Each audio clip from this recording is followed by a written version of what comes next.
Hello दोस्तों, नमस्कार। आप सभी को zoom study centre by Mukesh का कोचिंग में आप सभी का स्वागत है। आज मैं आप सभी के सम्मुख गजनी साम्राज्य से संबंधित डिस्कस करने वाला हूं, जो कि आपका एग्जाम के नजर से देखा जाए तो अति इम्पोर्टेंट साम्राज्य है।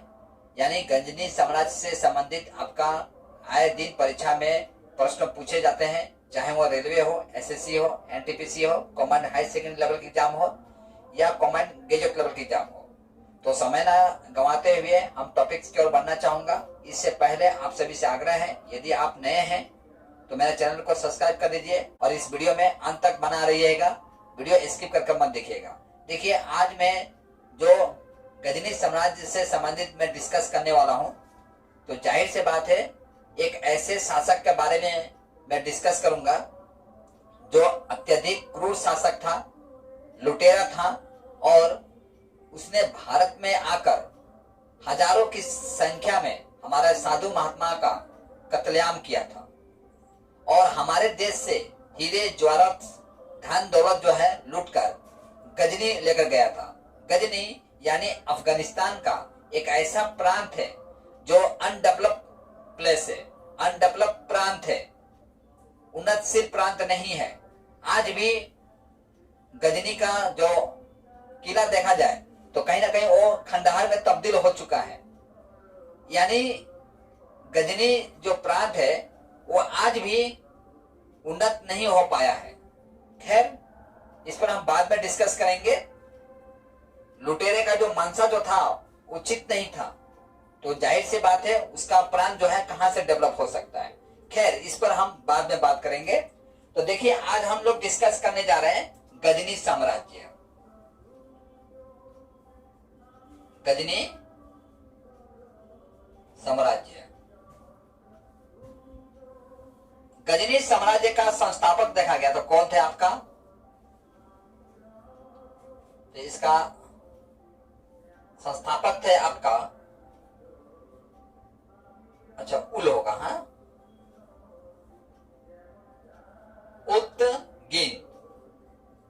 उतगिन था। उतगिन क्या था? गजनी साम्राज्य का संस्थापक था।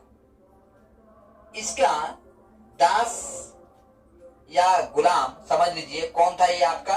सुबुक्दीन। दास या गुलाम कौन था आपका? सुबुक्दीन।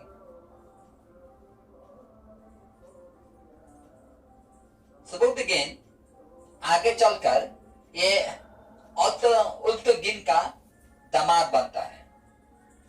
यानी दामाद कहने का मतलब ये होता है कि उल्तगिन का बेटी से शादी करता है। इसका एक पुत्र होता है, यानी सुबुक्दीन का, जिसका नाम होता है आपका महमूद गजनी। और मोहम्मद गजनी ये छोटा पुत्र है और इसका बड़ा पुत्र का नाम इस्माइल होता है। इस्माइल होता है, ये है आपका बड़ा पुत्र। ठीक है, तो ये सुबुक्दीन जो है ये भारत पर आक्रमण करता है। आपका भारत पर आक्रमण करता है। कब करता है आपका? तो ये करता है आपका 986 और 987 ईस्वी के आसपास। ठीक है,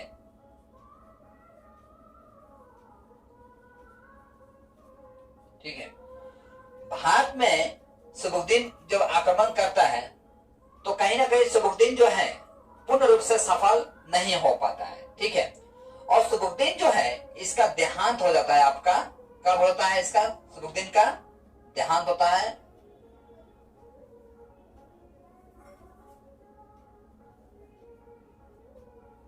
ये देहांत करता है आपका 987 ईस्वी में। ठीक है, देख रहे हैं सन जो है, आप इस पर ध्यान देते चलिएगा तो आपका पूरा पिक्चर जो है क्लियर हो जाएगा।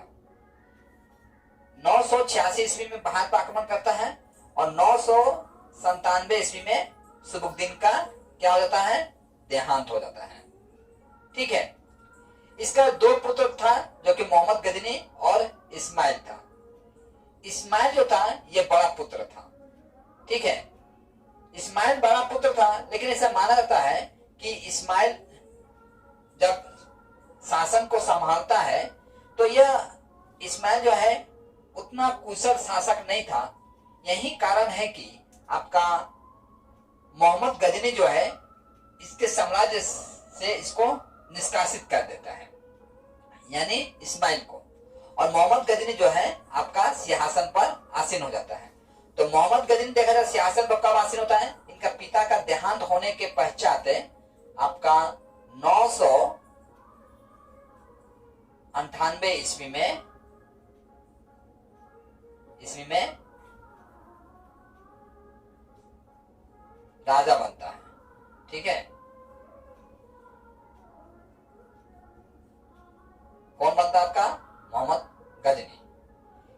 मोहम्मद गजनी जो है ये आपका कितना साल तक शासन करता है, ये तो आपका 998 ईस्वी से लेकर ये मोहम्मद गजनी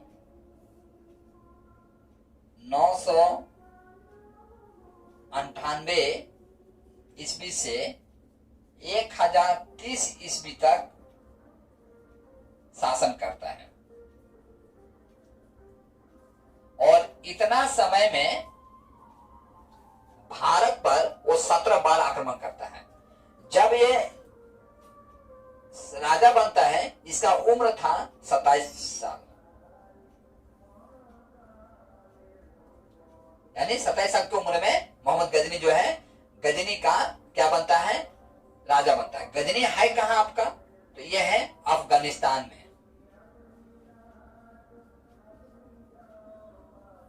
अफगानिस्तान का प्रांत है। ठीक है। गजनी अफगानिस्तान का राजधानी कहां है वर्तमान में, गंधार। परीक्षा में यहां से भी पूछा जा सकता है आपका। ठीक है। तो मोहम्मद गजनी जो है, मोहम्मद गजनी को जब 998 ईस्वी में वहां के जो खलीफा जो थे, खलीफा इसे क्या करते हैं, एक उपाधि से सम्मानित करते हैं मोहम्मद गजनी को। तो इसका उपाधि था आपका यमीन उद दौला, यमीन उद दौला, और दूसरा था यमीन उल मिल्ला। ठीक है।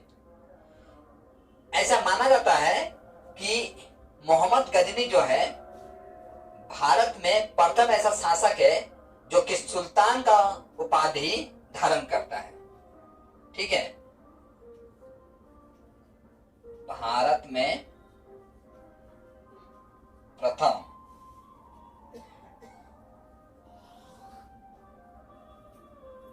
सुल्तान का उपाधि महमूद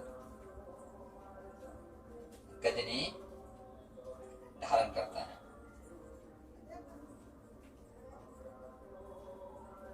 ठीक है।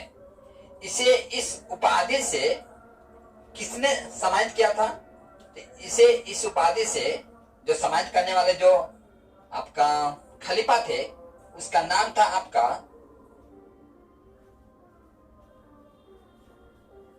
खलीफा अल आदिल। अल आदिल अल आदिल बिल्ला, आधा लॉ है। ठीक है। देखिए सर हेनरी इटलियर के अनुसार, ठीक है,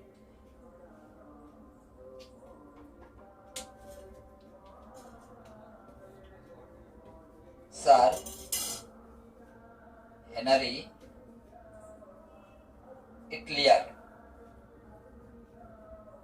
के अनुसार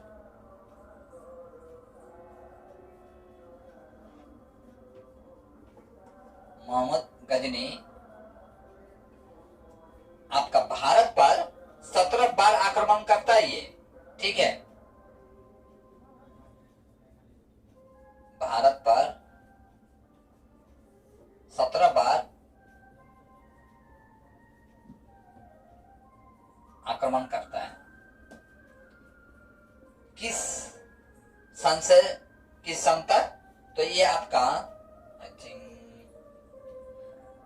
1000 से है ना, 1000 ईस्वी से 1026 ईस्वी तक। यानी इस साल में आपका 1000 ईस्वी से लेकर 1026 ईस्वी तक यह भारत पर 17 बार आक्रमण करता है। 16वां इसका जो आक्रमण है हम आगे डिस्कस करेंगे, वो सोमनाथ मंदिर होता है। ठीक है, तो मैं चाहूंगा इतना का आप स्क्रीनशॉट ले लीजिए। इसके पश्चात हम लोग आगे की तरफ बढ़ते हैं। ये फर्स्ट आक्रमण करता है आपका सन 1001 ईस्वी में। ठीक है, ये कहां आक्रमण करता है? तो सीमावर्ती नगरों पर,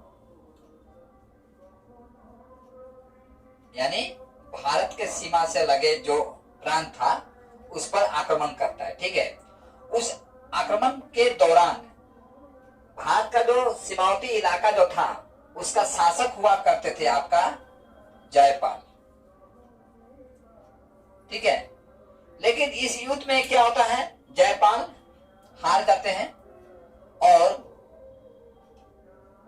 मोहम्मद गजनी विजयी होता है।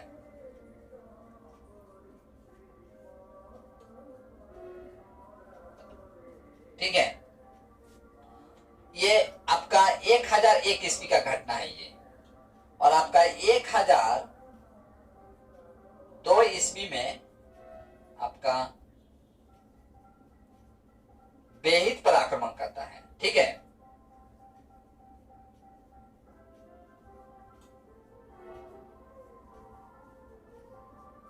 बेहित पर आक्रमण करता है। उस समय बेहित पर जब आक्रमण करता था तो बेहित एक्चुअली में ये किसका राजधानी हुआ करता था? तो ये राजधानी हुआ करता था आपका जयपाल का, यानी जयपाल का राजधानी आपका बेहित था। ठीक है, और देखिए ये आपका 1008 ईस्वी में 8 ईस्वी में नागरकोट पर आक्रमण करता है।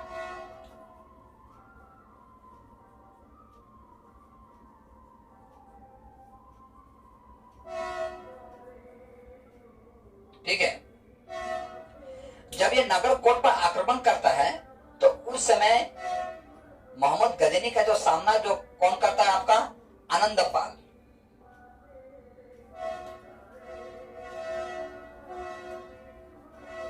उस समय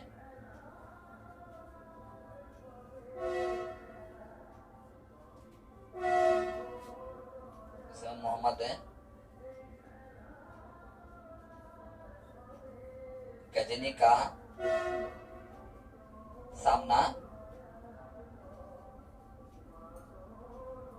आनंदपाल करते हैं,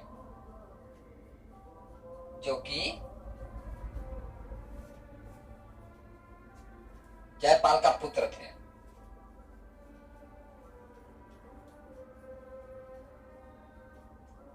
ठीक है, इसमें क्या होता है, आनंदपाल का हार होता है और मोहम्मद गजनी विजयी होता है। ठीक है, यानी आनंदपाल क्या होते हैं, हार जाते हैं और यह क्या होता है, विजयी होता है।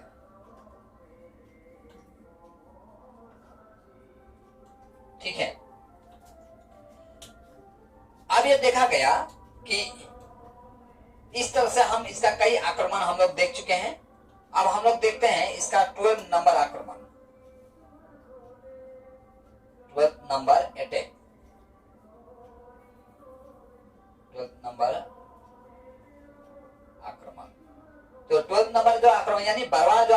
होता है, ये कब करता है ये आपका करता है 1018 ईस्वी में। कहाँ करता है ये आपका? तो ये बुंदल शहर, बुलंद शहर यानी बुलंद शहर यानी मथुरा। ठीक है, मथुरा पर आक्रमण करता है और मथुरा को तहस नहस कर देता है और वहां से काफी हीरा जवाहरात जो है लूटकर अपने देश यानी गजनी लेकर जाता है। देखिए, मोहम्मद गजनी का मूल उद्देश्य था कि धन कलेक्ट करना, ना कि भारत में आकर वो राज करना चाहता था। ठीक है, इसका मूल उद्देश्य था, भारत तब के समय में सोने का चिड़िया कहा जाता था, यानी इसे पता था कि जो गजनी जो है एक अनडेवलप्ड कंट्री है, सॉरी अनडेवलप्ड प्रांत है, तो उसे यदि हम डेवलप करना चाहते हैं तो उसके लिए काफी हीरे जवाहरात धन दौलत की आवश्यकता पड़ेगा। इसीलिए वो भारत पर आक्रमण करता है और इस तरह की इच्छा को लेकर केवल भारत पर नहीं बल्कि विभिन्न क्षेत्र पर वो आक्रमण करता है।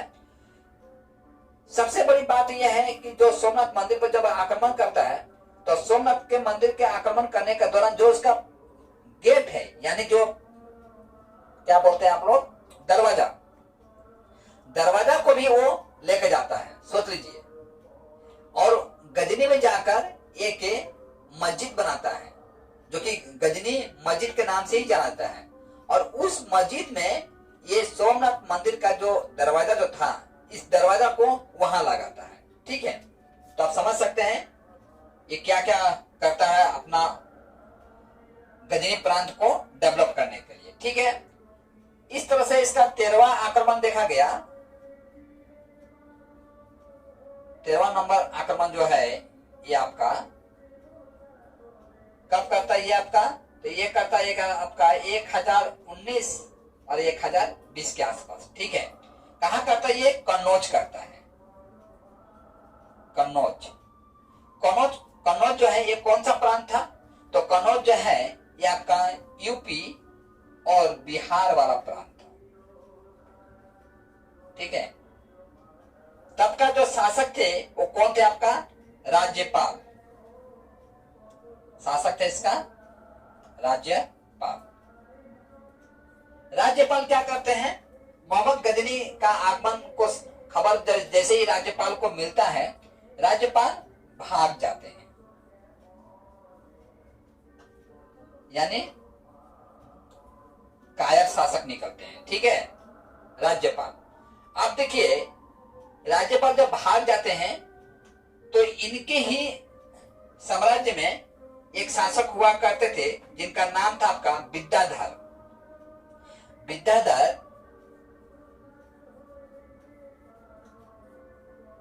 राज्यपाल का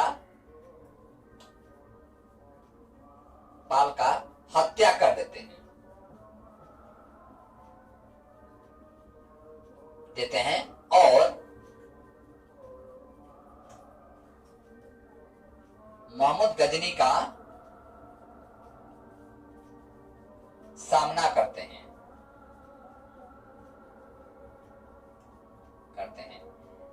ठीक है, देखिए ये जाहिर सी बात है, विद्याधर जो थे एक प्रतापी शासक थे। यही कारण है कि मोहम्मद गजनी को विद्याधर से क्या करना पड़ जाता है? संधि करना पड़ जाता है, संधि करना पड़ जाता है। यानी जिस तरह से अन्य शासक को वो तहस नहस करके चला गया था, विद्याधर के समय वह गजनी जो है वो अपने कार्य को वो अंजाम नहीं दे पाता। 14वां नंबर अटैक जो होता है ग्वालियर था।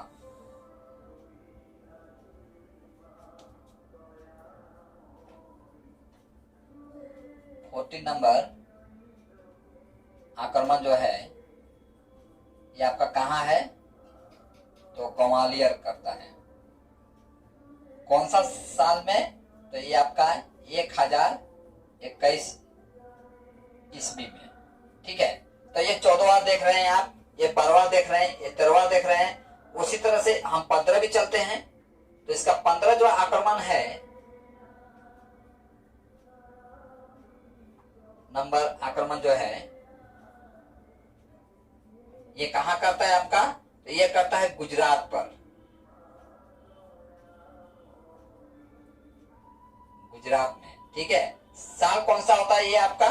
तो ये होता है आपका 1024 ईस्वी में, ठीक है। और ये जो सोमनाथ मंदिर पर जो आक्रमण करता है ये आपका 16वां नंबर आक्रमण होता है, ठीक है।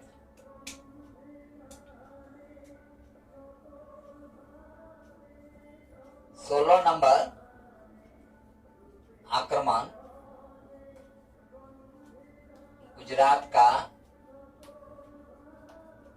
सोमनाथ मंदिर पर करता है।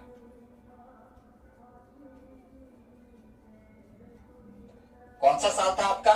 तो ये था आपका 1026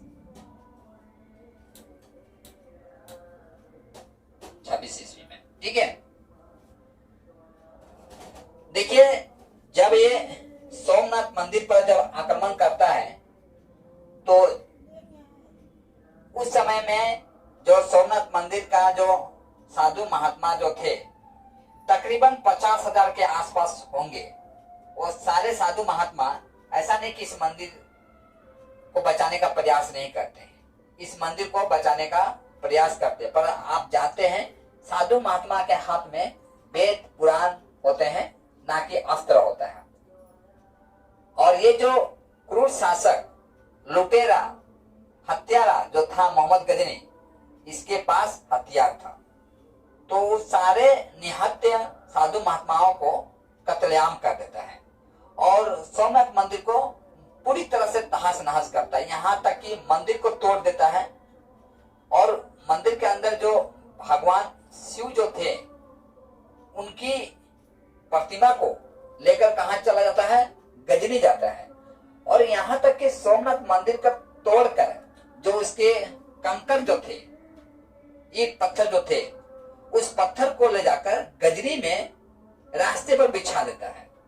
यानी एक हिसाब से देखा जाए तो ये कहीं ना कहीं हिंदू आस्था का अपमान करता है। जाहिर सी बात है, सोमनाथ मंदिर जो था ये हमारे हिंदू का आस्था का प्रतीक था, तो कहीं ना कहीं ये हिंदुओं का अपमान भी करता है। और दुर्भाग्यवश देखिए, आज का वर्तमान जो गजनी जो है वो अनडेवलप प्रांत है, यानी आज भी वहां पर कुछ भी उन्नति नहीं हो पाया है।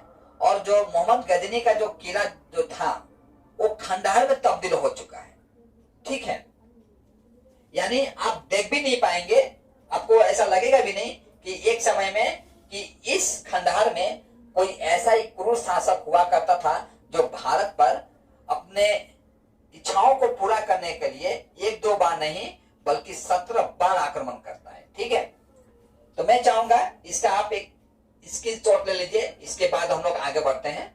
देखिए, मोहम्मद गजनी जो है, जो कि आपका सोमनाथ मंदिर पर आक्रमण करके सोमनाथ मंदिर से प्राप्त हीरे जवाहरात जो है उसे लेकर गजनी जा रहा था, तो कहीं ना कहीं उस समय का जो शासक यानी प्रतापी शासक कह सकते हैं, जो भीम प्रथम थे, उन्होंने एक योजना बनाते हैं। और वो क्या करते हैं, जिस रास्ते से वो गजनी जाने वाला था, यानी मोहम्मद गजनी जिस रास्ते से आपका अफगानिस्तान का ही एक प्रांत है जिसे गजनी के नाम से हम लोग जानते हैं, तो जिस रास्ते से जाने वाला था उस रास्ते पर भीम प्रथम जो है प्रतीक्षा करते हैं मोहम्मद गजनी का, ताकि वो आए और उसे गोरिल्ला युद्ध नीति के माध्यम से या किसी और नीति का माध्यम से, रणनीति का माध्यम से मोहम्मद गजनी को परास्त कर दिया जाए और वो जो धन संपत्ति हीरे जवाहरात जो सोमनाथ मंदिर से लेकर जा रहा है उसे पुनः प्राप्त कर लिया जाए। लेकिन मोहम्मद गजनी को इसका पता चल जाता है और वो क्या करता है, उस रास्ते से नहीं जाता है जिस रास्ते से भीम प्रथम जो है उसकी प्रतीक्षा कर रहे थे, वो रास्ता चेंज कर देता है, ठीक है। तो वो शासक कौन थे आपका? तो भीम प्रथम थे, ठीक है, जो कि आपका भीम प्रथम देखा जाए तो ये सोलकी वंश का प्रतापी शासक थे, ठीक है। भीम प्रथम कौन थे आपका? यहाँ सोलंकी वंश का प्रतापी शासक थे। सोलंकी वंश का संस्थापक कौन थे आपका, बता सकते हैं आप? तो ये सोलंकी वंश का संस्थापक थे आपका मूलराज प्रथम थे। मूलराज प्रथम थे। देखिए, मैं सोलंकी वंश से संबंधित मैं ऑलरेडी एक सेशन कर चुका हूं, आप चाहे तो सोलंकी वंश जाकर देख सकते हैं। देखिए, सोमनाथ की रक्षा की, सोमनाथ जो मंदिर था इसका रक्षा करने के कारण सोमनाथ मंदिर का रक्षा करने के कारण अनिहलवाड़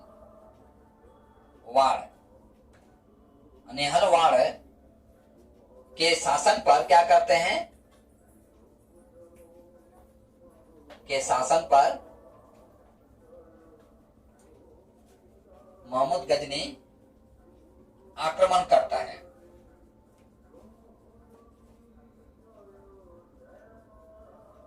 ठीक है, देखिए मोहम्मद गजनी आक्रमण कर जब जा रहा था, हालांकि भीमराव प्रथम से उसका मुलाकात नहीं होता है, जो कि भीमराव प्रथम उसका इंतजार कर रहे थे, लेकिन रास्तों में इसे जाट का सामना करना पड़ता है। ठीक है, तो रास्ते में जो जाट होते हैं, जाटों ने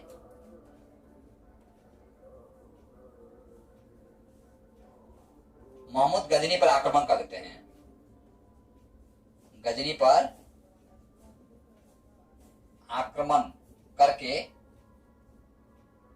धन दौलत प्राप्त कर लेते हैं, कुछ प्राप्त कर लेते हैं। हाँ, कुछ धन दौलत प्राप्त करते हैं, हालांकि संपूर्ण प्राप्त नहीं कर पाते हैं। और ये देखिए, जब ये जाट जब इसके ऊपर आक्रमण करते हैं तो ये काफी नाराज हो जाता है, यानी मोहम्मद गजनी जो है काफी नाराज हो जाता है। और ये क्या करता है आपका 1027 ईस्वी में यह जाटों पर आक्रमण करता है।